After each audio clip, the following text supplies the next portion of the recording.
వెంకటరమణ తండ్రి సుప్రభాతము చేసెను సురులే రమణ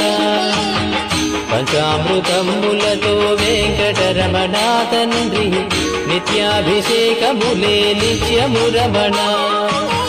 వజ్రమకుటంబుతోను వెంకటరమణ తండ్రి శంకు చక్రధారుడవే తిరుమల రమణ మూడు నామాలతోను వెంకటరమణ తండ్రి ముల్లోకములు ఏడడి మూర్తి విరమణ